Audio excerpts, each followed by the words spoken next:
The Sickness Unto Death by Soren Kierkegaard, aka Anti-Climacus. Preface and Introduction. The sickness is not unto death. John 11:4. And yet Lazarus died. For when the disciples misunderstood the words which Christ adjoined later, Lazarus, our friend, is asleep, but go to wake him out of his sleep, 11:11, he said plainly, Lazarus is dead, 11:14. An accounting of everything Christian must be like a physician's lecture besides the sickbed, even if only those skilled in the medical arts should understand it. It should never be forgotten where it is being given. It is just this relationship to life of whatever is Christian, contrasted with the scholarly remoteness, or this, the ethical side of Christianity, that edifies, and an account of this sort, whatever rigor it may possess, is quite different, even in kind, from the disinterested scientific approach, whose superior heroism is so far from being heroism in a Christian sense that in a Christian sense is a form of inhuman curiosity. Christian heroism, and indeed one perhaps sees little enough of that, is to risk unreservedly being oneself an individual human being, this specific individual human being, alone before God, alone in this enormous exertion and this enormous accountability. It is because He exists, that is why this sickness is not unto death. For in human terms, death is the last thing of all. And in human terms, hope exists only as long as there's life. But to Christian eyes, death is by no means the last thing of all, just another minor event in that which is all, an eternal life. A. That despair is the sickness unto death. Man is spirit, but what is spirit? Spirit is the self. But what is the self? The self is a relation which relates itself to its own self. This, then, is the formula which describes the state of the self when despair is completely eradicated. In relating to itself and wanting to be itself, the self is grounded transparently in the power that established it. Is despair an excellence or a defect? Regarded in a purely dialectical way, is both. If only the abstract idea of despair is considered without any sort of someone in despair, it must be regarded as surpassing excellence. The possibility of this sickness is man's superiority over the animal, and this superiority distinguishes him in quite another way than does his erect walk, for it indicates infinite erectness or sublimity, that he is spirit.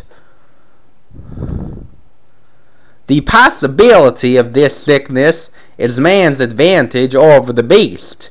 To be aware of this sickness is the Christian's advantage over natural man. To be cured of their sickness is the Christian's blessedness. The self which in his despair he wants to be is a self he is not. To want to be the self he truly is the opposite of despair, but he wants to tear himself away from the power that established it. A despairing man is in despair over something, so it seems for an instant, but only for an instant. That same instant, the true despair manifests itself, or despair manifests itself in its true character, For in the fact that he despaired of something, he really despaired of himself, and now would be rid of himself. Thus, when the ambitious man, whose slogan was either Caesar or nothing, and he does not become Caesar, he is in despair over it. But this signifies something else, namely, that precisely because he did not become Caesar, he cannot bear to be himself. Consequently, he is not in despair over the fact that he did not become Caesar, but he is in despair over himself for the fact that he did not become Caesar. So much is said about human want and misery. I seek to understand it.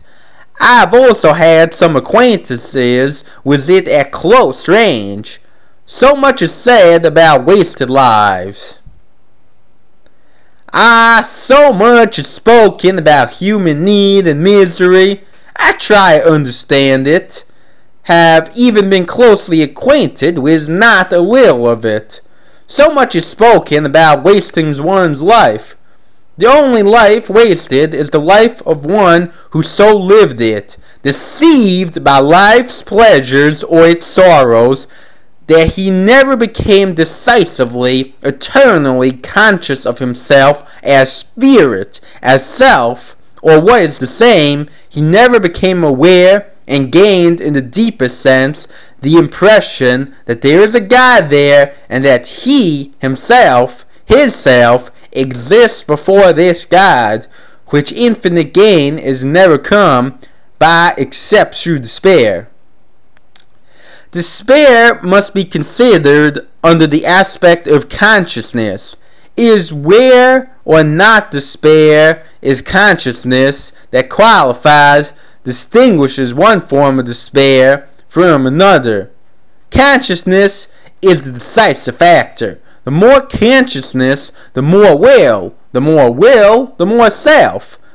Someone who has no will at all is no self. But the more will he has, the more self-consciousness he has too. The self is the conscious synthesis of infinitude and finitude, which relate to itself, whose task is to become itself, which can only be done in relation to God. To become oneself, however, is to become something concrete.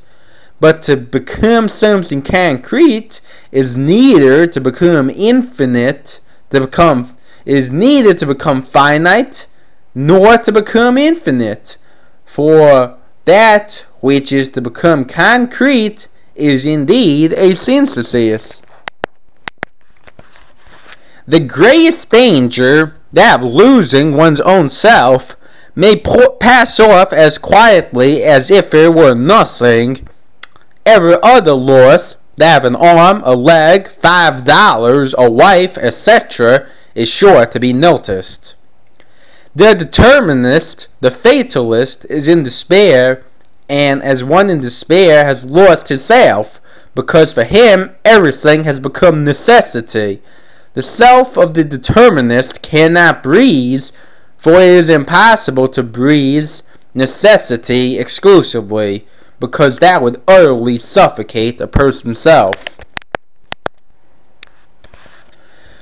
For example, if Anne is presumably happy, although considered in the light of truth he is unhappy, he is usually far from wanting to be wrenched out of his error.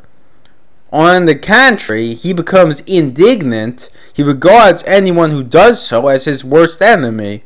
Why? Because he is completely dominated by the sensate, and the sensate's psychical, because he lives in sensate categories, the pleasant and the unpleasant, waves goodbye to spirit, truth, etc., because he is too sensate to have the courage to venture out and to endure being spirit. With the help of this infinite form, the self in despair wants to be master of itself, or to create itself, to make itself into the self he wants to be, to determine what he will have or not have in his concrete self. Once he would gladly have given everything to be rid of this agony, but he was kept in waiting. Now it is too late. Now he would rather rage against everything and be the wronged victim of the whole world and of all life. And is of particular significance to him to make sure that he has his torment on hand and that no one takes it away from him. What demonic madness! The sort that the most infuriates him is that eternity could get the notion to deprive him of his misery. Just as the physician might say that there lives perhaps not one single man who is in perfect health, so one might say perhaps that there lives not one single man who after all is not to some extent in despair, and whose inmost parts there does not dwell a disquietude, a perturbation, a discord, an anxious dread of an unknown something, or of a something he does not even dare to make acquaintance with, dread of a possibility of life, or dread of himself, so that after all, as physicians speak of man going about with a disease in him, this man is going about and carrying a sickness of the spirit, which only rarely and glimpses by and with a dread which to him is inexplicable, gives evidence of its presence within.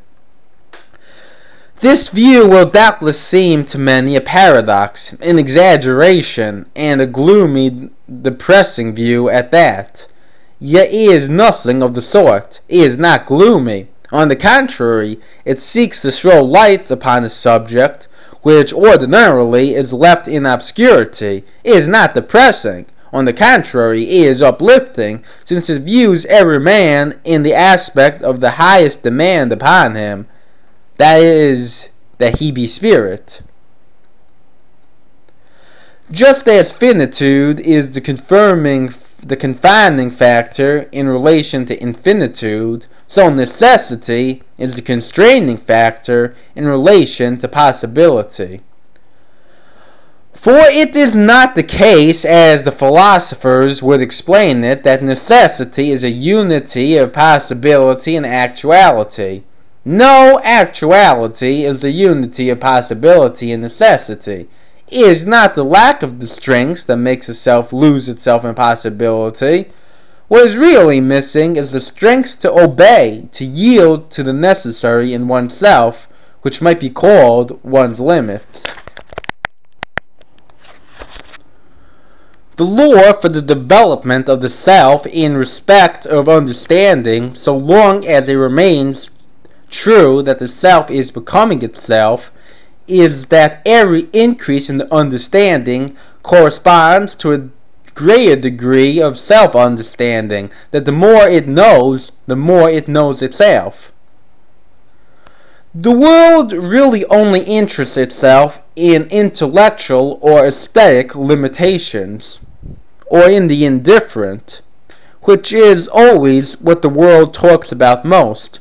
For worldliness is to ascribe infinite value to the indifferent.